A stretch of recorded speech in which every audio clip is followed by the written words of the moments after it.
तो हर हर महादेव, जय यमुना मैया। हीना टूर एंड ट्रैवल्स की टीम पहुंची है इस समय नारद चट्टी बनास गांव में, और जहां पे भगवान नारायण के जो साक्षात अवतार नारद जी की तपस्थली भूमि है उस गांव में पहुंचे हैं। और यहाँ पे बहुत ही दिव्य मंदिर है, और यहाँ के पुजारी जी कहें, संत कहें, महात्मा कहें, ऐसे दिव्य पुरुषों के हमें दर्शन होते रहते हैं। स्वामी जी हमारे साथ में हैं। क्या है यहाँ का इतिहास, ज़रा स्वामी जी हमें बताएंगे, क्योंकि हम एक हीना टूर एंड ट्रैवल्स की तरफ से हैं। हम इसको एक्सप्लोर करना चाहते हैं, यात्रियों को लेके आना चाहते हैं, यहाँ से जुड़ाव कराना चाहते हैं इस देवभूमि की, इस पवित्र स्थान का। जी, इसके बारे में मैं संक्षेप में बताता हूँ। स्कंद पुराण का 8वां भाग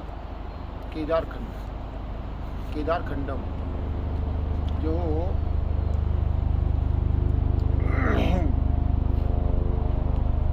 व्यास जी महाराज के द्वारा रचित है, 8वां भाग। इसमें इसका वर्णन है। ये जो स्थान है ये नारद जी की तपस्थली रहा है, उसमें स्पष्ट लिखा हुआ है। नारद जी यहाँ तपस्या कर रहे थे तो गर्म पानी में नहाने की इच्छा हुई।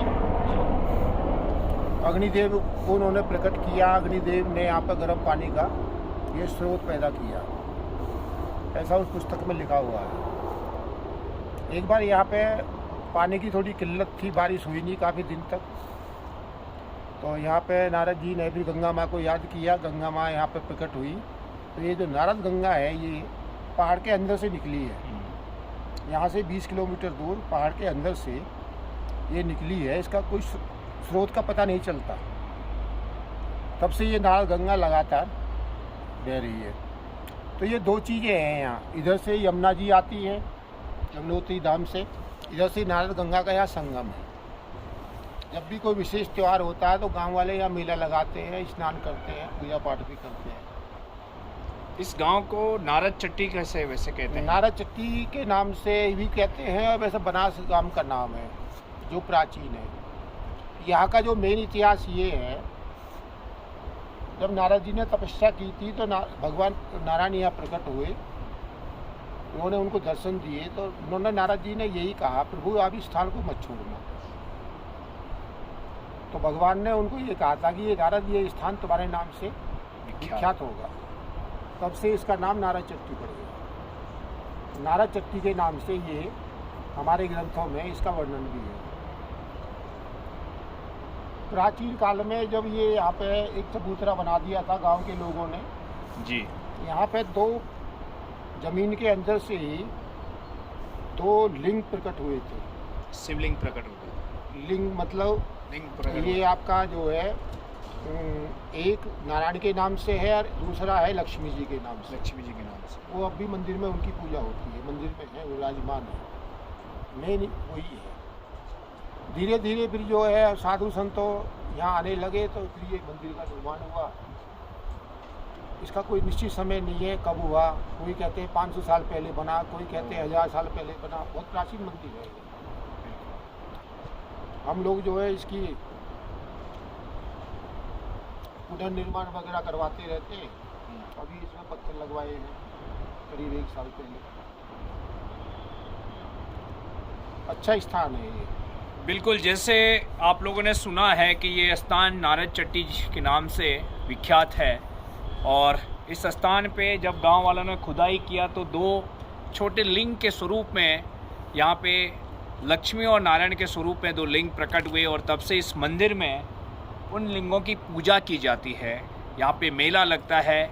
इस नारद चट्टी बनास के लोग यहाँ इकट्ठा होते हैं और यहाँ पे पूजा पाठ करते हैं। ऐसे ऋषि मुनि साधु संत यहाँ पे जो है तप और जप करते रहते हैं।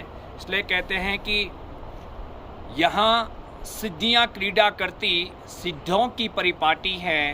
होता है यहाँ पर व्यक्त बहुत ही तेजी से।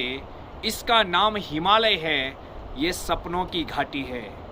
तो नदी यहाँ की गंगा, चंदन यहाँ की माटी है।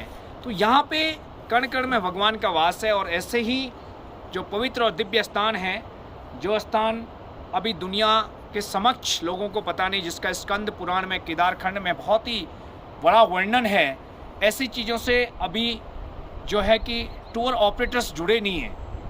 तो हीना टूर एंड ट्रैवल्स का यही एक पॉइंट ऑफ व्यू रहता है कि दृष्टिकोण रहता है कि इतने सुंदर स्थान पे आने के बाद लोग यूज टू प्लेस ओनली सिर्फ यमुना जी को दर्शन करते हैं और वापस चले जाते हैं, लेकिन ऐसे स्थानों से अछूता रहते हैं। और जबकि ये बिल्कुल हाईवे से 500 मीटर ही अंदर है, तो जितना भी टूर ऑपरेटर्स हैं, जितने भी बड़े बड़े ट्रैवल एजेंट हैं, वो ज़रूर ऐसी चीज़ों का एक्सप्लोर करें ताकि यहाँ पे इस सुंदर स्थान से, यहाँ पे हॉट वाटर स्प्रिंग जो कि बहुत ही अद्भुत है, हिमालय के अंदर गर्म पानी, और वो भी ऐसे स्थान जहाँ पे साक्षात नारायण के स्वरूप नारद जी ने तपस्या किया है।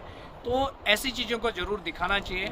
और जितने भी टूरिस्ट हैं हमारे उत्तराखंड के अंदर आते हैं, तो ऐसी चीज़ों से उनका जुड़ाव हो तो व्यवसाय बढ़े यहाँ पे और लोगों को इस चीज़